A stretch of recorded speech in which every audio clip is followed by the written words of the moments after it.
Good day, boys and girls. Welcome back to the Sensational Ian channel. This is me again, Ian.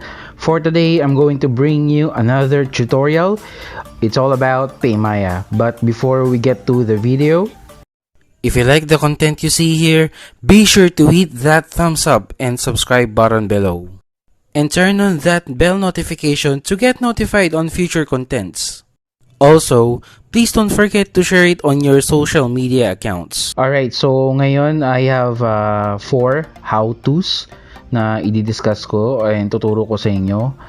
First is how to register to Paymaya. Second is how to link Paymaya to Google Play. Third is how to load. And then lastly, how to make a purchase on your mobile game or games using Paymaya. So, without further ado, let's get into the tutorial. So, let's discuss first how to register to Paymaya. So, ngayon naka-share screen ako.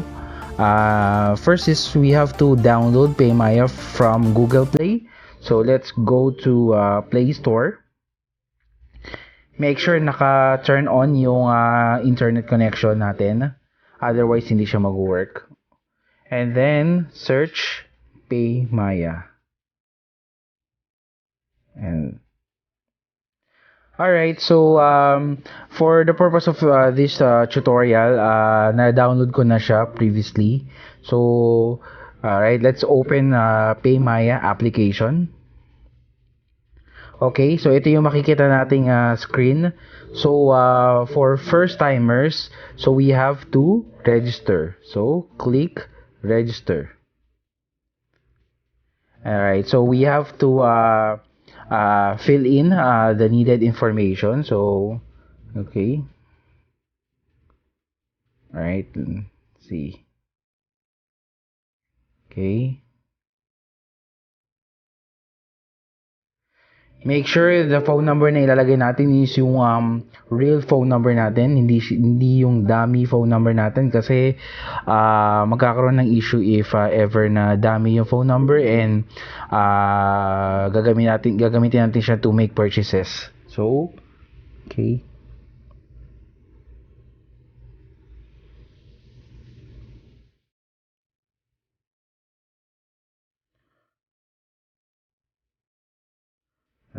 Let's remove 0 kasi nandun yung 63.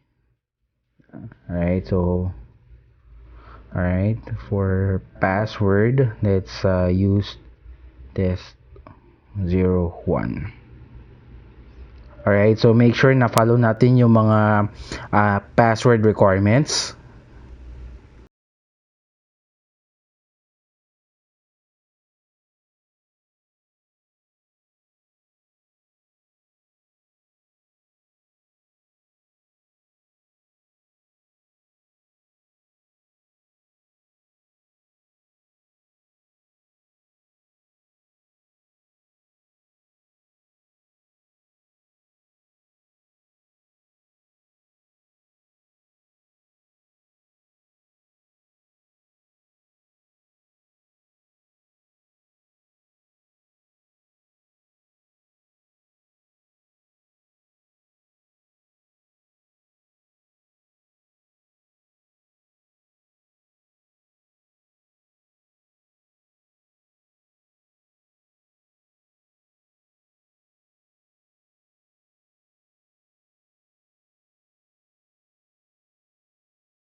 So, nandito na tayo sa homepage ng Paymaya. So, alright. So, I'll add money later lang natin. Okay, ito yung pinaka-interface ni Paymaya. So, as you can see, view card, scan, add money. So, later di-discuss ko yung paano magpa-load. So, yung next how-to natin is on how to load. So, first off, kailangan natin mag-login sa Paymaya account natin. So, for the purpose of this tutorial, hindi ko na siya ilalog out. And then, click Add Money. Okay? So, as you can see, madaming vendor partners si Paymaya. So, ayan. You can choose your preferred vendor partner. But in my experience or in my case, I always go to 7-Eleven kasi 24/7 siya. So kahit magpa-load ako at night, especially yung work ko ay panggabi, so pwede pa rin ako magpa-load. So hit 7-Eleven. Alright, so we need to enter amount na idadagdag sa account natin. Please note that the minimum amount na pwede natin ilagay is 100 pesos. Okay. Alright, so as you can see, from 100 pesos up to 20,000 pesos only maximum. So hit continue. Okay, so makikita natin dito na merong barcode and also the amount valid until in this case normally it's good for 30 minutes only. So ayan, pakita ko po sa inyo kung paano yung step by step process nito. So log into Paymaya account or Paymaya app. So select the add money icon. Select 7-Eleven. Sa case ko 7-Eleven siya.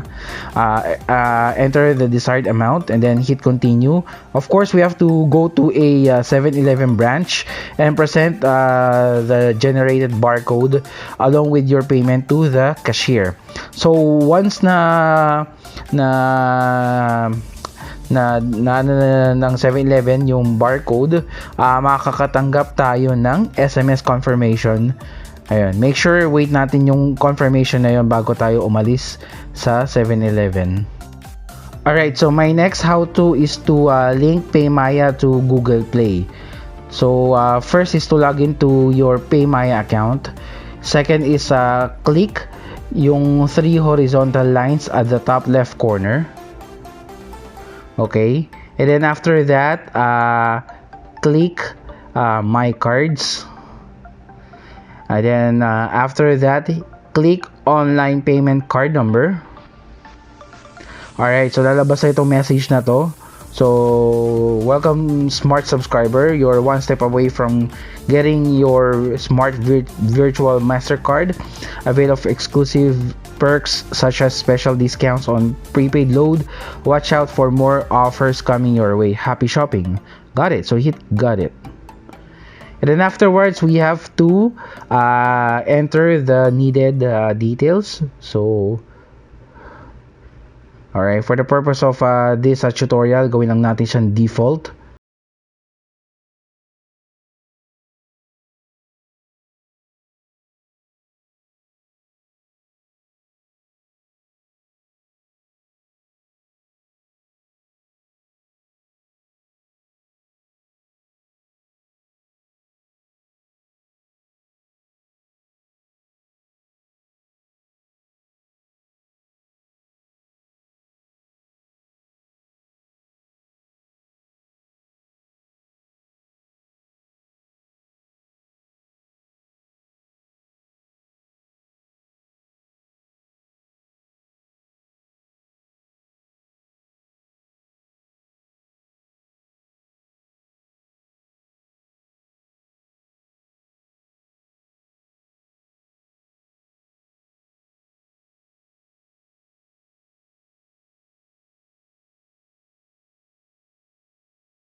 Lalabas na itong message na to na your online payment card number is now activated. So we can now receive money, and then so there's a view card. Alright, so since ginagawa ko lang po to for tutorial, kailangan meron tayong load at least 100 pesos para ma-view natin yung card number. So it's like the usual credit or debit card number. So for Visa it starts with 4. For Mastercard it starts with 5. Ayun. And please note na kailangan natin siya i-write down manually kasi hindi natin pwede i-screenshot yung card details dito kasi but yeah, for the purpose of this tutorial, pakita ko sa inyo ano yung sinasabi ko.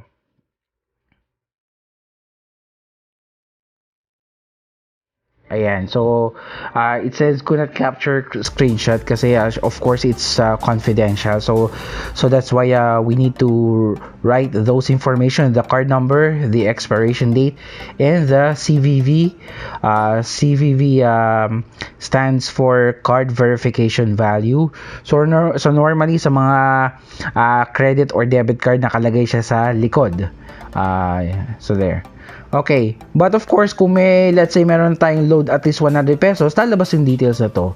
And then afterwards, let's exit.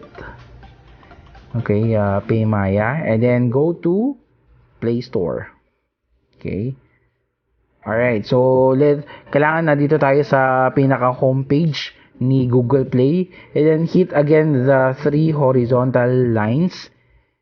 Okay, and then go to payment methods. Okay.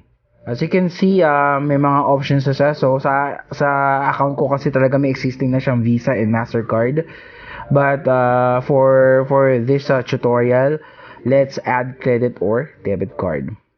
And then, enter the card number dun kay Paymaya. So, nandun na yung details na yun. So, enter lang natin and then save natin afterwards. Alright, lastly is how to make a purchase on your mobile game or games. So sa case ko, I'm playing Dissidia Final Fantasy Opera Omnia. So it's an online game siya. So very good game, especially if you are a Final Fantasy enthusiast like me. So with that, let's open that game.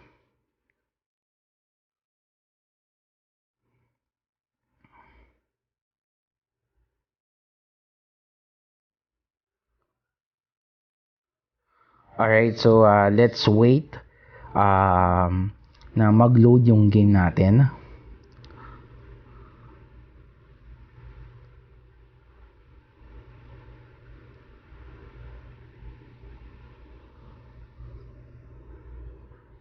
Alright, so nakapagpa-load na pala ako kanina nito kasi may bibilhin akong costume worth 1,850 pesos. So a bit expensive siya, to be honest, for that costume lang. But good thing about that is kasi is meron siyang kasamang 9,000 gems on top of dun sa costume na yon. So still a good yung purchase na yon. So let's wait for the game to load. Also this game is online. So if you are planning to play this game, make sure you have an internet connection sa mobile sa phone natin, or good thing kung meron kang PC or laptop, pwede ka gumamit ng mga emulator. Yun, so there. So okay, hit no. Ayan. So my next step is to go to draws/shops. Doon natin kasi siya bibilin.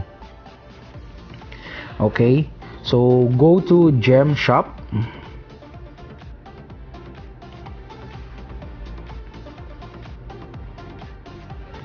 Okay, hanapin natin yun.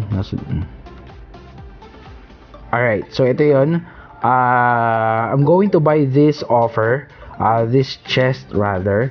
Again, it includes 9,000 gems. Also, an extra costume for van. So let's hit buy. So yan, so hit yes. Alright, so naka-associate na yung Visa account ko, yung Paymaya account ko talaga. Alright, so lalabas itong message na to, purchase successful, and then mag-gray out siya. So as you can see, so hit back twice sa case ko. Alright, so to redeem yung alternate costume, so let's hit yung gift box sa left side. And may nakalagay na number 1. And then, hit accept. Of course, I'll hit that. And then, to change Van's costume, so go to party. And then, hanapin natin si Van. Right, so Van, here you go. Alright, so as you can see, he's wearing yung standard costume niya sa Final Fantasy 12. So, to change his costume, so just hit costume 1. Alright, so he looks cool na.